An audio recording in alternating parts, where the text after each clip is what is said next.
പ്രിയപ്പെട്ട ശ്രോതാക്കളെ, എല്ലാവർക്കും സ്വാഗതം. ഇന്ന് ഒരു വാർത്ത കണ്ട് ഞാനാകെ അന്തിച്ചുപോയി, ആകെ അമ്പരന്നുപോയി. എന്താണ് വാർത്ത? ട്രംപ് സൗദി അറേബ്യയിൽ, ഒപ്പം മീഡിയ വൺ. ഞാൻ ആലോചിച്ചു, ഇത് കൊലച്ചതിയായിപ്പോയല്ലോ ഉള്ളേ. നമ്മുടെ സുന്നത്തി ജമാഅത്തിൻ്റെ സിറാജ്, ദർശന ചാനൽ, സുപ്രഭാതം പത്രം, ഇതൊക്കെ ഇവിടെയുണ്ട്. സൗദി അറേബ്യ വഹാബിസം ഒഴിവാക്കി സുന്നത്തി ജമാഅത്തിലേക്ക് വന്നു എന്ന് വാർത്ത വന്നതിന് ശേഷം വളരെ പ്രതീക്ഷയോടുകൂടിയാണ് നമ്മൾ സുന്നത്തി ജമാഅത്തിൻ്റെ ആളുകൾ ഇവിടെ ഇരിക്കുന്നത്. എന്നിട്ടും ഈ ട്രംപും ഈ മുഹമ്മദ് ബിൻ സൽമാനും കൂടെ കൂട്ടാൻ കണ്ടത് ഈ മൗദൂദികളുടെ ചാനലിനെയാണ്. അല്ലയോ ട്രംപെ, അല്ലയോ ബിൻ സൽമാനെ, നിങ്ങൾക്കറിയില്ലേ ഈ മൗദൂദികൾ ഈമാൻകാരി 6-5 കൂട്ടരല്ലേ? അവർ തറാവീഹ് 8 നിസ്കരിക്കണമെന്ന് അറിയാൻ പാടില്ലേ? എന്നിട്ടും എന്ത് കൊലച്ചതിയാണ് നിങ്ങളീ ചെയ്തത്? പോട്ടെ, ഇത് വഹാബിസത്തോട് സൗദി അറേബ്യ വിട പറഞ്ഞു എന്ന് പ്രഖ്യാപിച്ചതിന് ശേഷം ഇനി ഉടനെ സൗദി അറേബ്യയിലേക്ക് കണ്ടെയ്നർ കണക്കിന് മൗലൂദ് കിതാബ് വേണ്ടി വരും എന്ന് പ്രതീക്ഷിച്ച് മലബാറിൽ ഒരുപാട് മൗലൂദ് കിതാബുകൾ അച്ചടിച്ചു. അതെല്ലാം അവിടെ പൊടി പിടിച്ചിരിക്കുകയാണ്. ഇങ്ങനെയൊക്കെ മനുഷ്യനെ പറ്റിക്കാൻ പാടുണ്ടോ? അതുപോലെ തന്നെ സൗദി അറേബ്യയിൽ വ്യാപകമായി വഅളുകൾ നടക്കും, മജ്ലിസുൻ നൂറുകൾ നടക്കും, സ്വലാത്ത് ഹൽക്കകൾ നടക്കും എന്നൊക്കെ വിചാരിച്ചിരുന്നു. കഴിഞ്ഞ റമദാനിൽ പോലും വഅലുമു പറയാൻ കേരളത്തിൽ നിന്ന് ഒരു മൊയ്ലിയാർ കുട്ടീനെ, ഒരു മുത്തഅല്ലിമിനെ നിങ്ങൾ സൗദിയിലേക്ക് കൊണ്ടുപോയില്ല.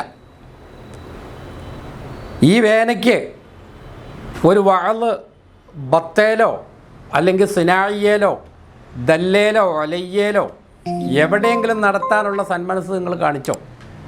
സൗദിയിൽ എൻ്റെ ഒപ്പം ഉണ്ടായിരുന്ന മറ്റേ തോട്ടത്തിക്കുടി അസീസ്, ഞങ്ങളെല്ലാ വ്യാഴാഴ്ച രാത്രിയും വെള്ളിയാഴ്ച രാവിലെ റിയാദിൻ്റെ തലസ്ഥാനമായ ബത്തുഹായിൽ, ബത്താന്ന മലയാളികൾ പറയുക, അവിടെ ഒരുമിച്ച് കൂടുമ്പോൾ അസീസ് എപ്പോഴും പറയും, ഇവിടെ ഒരു വഅള് വെച്ചായിരുന്നെങ്കിൽ എന്ത് രസമായിരുന്നു. ഇതുവരെ നിങ്ങൾ അതിനൊരു അവസരം ഉണ്ടാക്കിയോ? അങ്ങനെ ഇരിക്കുമ്പോഴാണ് നിങ്ങൾ ഈ മീഡിയ വൺ ചാനലിനെ റിപ്പോർട്ട് ചെയ്യാൻ വേണ്ടി ട്രംപിൻ്റെ കൂടെ കൂട്ടിയത്. അതുമാത്രോ, ആ മറുനാടൻ സാജനോട് ഒരു വാക്ക് നിങ്ങൾ പറഞ്ഞോ ഇങ്ങനെ ട്രംപ് സൗദിയിലേക്ക് വരികയാണ്? എന്നിട്ട് മാത്രോ, ഇപ്പം സാജനെ ഏറ്റവും ചൊടിപ്പിച്ചത് എന്താണെന്ന് വെച്ചാൽ, സൗദിയിൽ മാത്രമല്ല ട്രംപ് വന്നത്, ഖത്തറിലേക്കും പോവാണ്.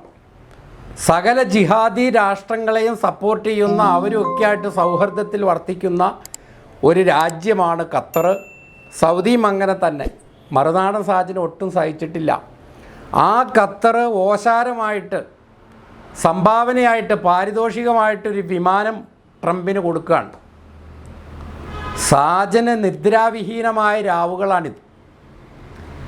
സാജൻ വിലപിക്കുകയാണ്. എന്ത്? ഇലക്ഷന് മുമ്പ് ട്രംപ് എന്തെല്ലാം വാഗ്ദാനങ്ങളായാണ് നൽകിയത്?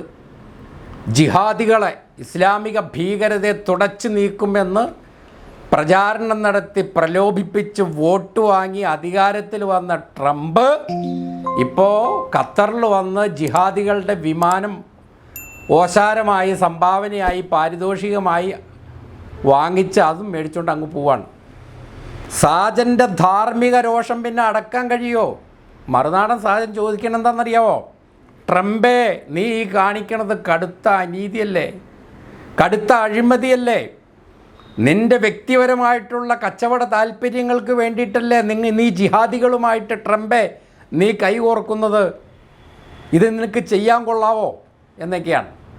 അപ്പോൾ അതുകൊണ്ട് എൻ്റെ പൊന്ന് ട്രംപെ, എൻ്റെ പൊന്ന് മുഹമ്മദ് ബിൻ സൽമാനെ, ഇവിടെ ഞങ്ങൾ ഈക്ക സുന്നികൾ, നളന്ദ സുന്നികൾ, ഷജറ സുന്നികൾ, AP സുന്നികളൊക്കെ ഇവിടെയുണ്ട്. സർവോപരി ഞങ്ങളുടെ എല്ലാവരുടെയും ജിഹ്വയായ, ഞങ്ങളുടെ എല്ലാവരുടെയും ആഗ്രഹങ്ങളുടെയും അഭിലാഷങ്ങളുടെയും ആശങ്കകളുടെയും പ്രകാശന വേദിയായ മറുനാടൻ സാജൻ, അവരൊക്കെ ഇവിടെയുണ്ട്. അവരോടൊക്കെ ഒരു വാക്ക് ചോദിക്കും, അവരുടെ ഹിതം എന്താണെന്ന് അറിയുകയൊക്കെ ചെയ്തിട്ട് ഈ സൗദി ഖത്തർ സന്ദർശന പരിപാടി വെച്ചാൽ പോരായിരുന്നു എൻ്റെ പൊന്ന് ട്രംപെ. അതൊന്നും ചെയ്യാണ്ട് എന്തിനാ അങ്ങോട്ട് പശ്ചിമേഷ്യയിലേക്ക് കെട്ടിയെടുത്തത്? ഓ, സഹിക്കാൻ പറ്റണില്ല.